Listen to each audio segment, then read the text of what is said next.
ये क्वेश्चन बोला है कि if n square minus one is divisible by 8, ठीक है, if n square minus one is divisible by 8 if n is an odd positive integer, अगर n कोई odd positive integer हुआ तो एन स्क्वायर माइनस वन किससे divide होगा, 8 से divide होगा, ठीक है।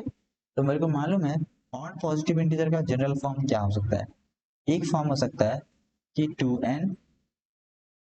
प्लस वन, ठीक है, क्योंकि मेरे को बी देखना है, ठीक है, ये एक फॉर्म हो सकता है। और एक फॉर्म हो सकता है 4n प्लस वन या और 4n प्लस थ्री, ये दो फॉर्म हो सकता है, ठीक है। अगर वो इंटीजर को मैं 4 से डिवाइड करूं तो वो इंटीजर क्या आएगा, 4n प्लस वन और 4n प्लस थ्री के फॉर्म में। अगर मैं ये फॉर्म को क्यों नहीं लूंगा, क्योंकि अगर मैं इसको स्क्वायरिंग करूं, अगर मैं ये 2q लेट से 2q लिख देता हूं, 2q, ठीक है, ये क्या है 2q, 2q ये क्या है 2q, ठीक है, 4q। अगर मैं इसको स्क्वायरिंग an था, अगर मैं इसको स्क्वायरिंग कर दूंगा, इसका मैक्सिमम वैल्यू क्या आ रहा है, 2 का स्क्वायर 4 आ रहा है, बट मैं 8 कॉमन चाहता हूँ, मेरे को क्या चाहिए 8 कॉमन चाहिए, तो ये नहीं आ रहा है, तो इसीलिए मैं ये वाला नहीं लूंगा। अब ये वाला इसीलिए लूंगा क्योंकि q का कुछ भी वैल्यू पुट कर दो हमेशा ऑड इंटीजर देगा। अगर मैं q का यहाँ पे 0 पुट करता हूँ, बोथ केस में अगर q 0 पुट करूँगा, यहाँ पे पहला इंटीजर 1 आएगा, दूसरा इंटीजर 3 आ जाएगा, ठीक है। अगर मैं यहाँ पे 1 पुट करूंगा फिर क्या आ जाएगा, यहाँ पे 5 आ जाएगा, यहाँ पे 7 आ जाएगा, ठीक है। और 1 पुट करूंगा, यहाँ पे 1 में 5, यहाँ पे 1 से कितना हुआ 4 प्लस 1 7, के बाद 2 पुट करूंगा 2 8 कितना हुआ 2 8 8 1 9 आ जाएगा, वहां पे कितना 11 आ जाएगा। यानी कि ये दो फॉर्म है, ये दोनों क्या ऑड फॉर्म है। दूसरे तरीके से समझते हैं ये ऑड क्यों है, क्योंकि मैं जानता हूँ कि 4q प्लस वन को मैं कैसे लिख सकता हूँ 2 इंटू 2q प्लस वन, तो कैसे आ रहा है अगेन 2n या 2k प्लस वन फॉर्म, इसलिए ऑड है। ये ऑड क्यों है, क्योंकि मैं ऐसे उसको भी ऐसे लिख सकता हूँ 4q प्लस थ्री को ऐसे लिख सकता हूँ, 2 कॉमन ले लेंगे तो क्या हो जाएगा 2q प्लस वन, क्योंकि टोटल 3 था, 2 इंटू वन 2 प्लस वन 3, ये क्या दे रहा है 2k प्लस वन का फॉर्म दे रहा है, ठीक है। अब मेरे को n का मेरा दो पॉसिबल वैल्यू हो सकता है, n स्क्वायर माइनस वन का, n स्क्वायर माइनस वन का दो केस होगा। केस नंबर वन क्या होगा, अगर n इफ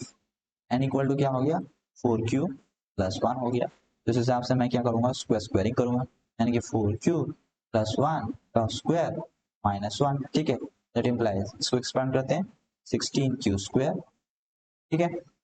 प्लस 8q, ठीक है, प्लस वन माइनस वन, ये दोनों कैंसिल हो गया, ये क्लियरली 8 से कॉमन आ जाएगा, 8 कॉमन जाएगा तो क्या हो जाएगा 2q स्क्वायर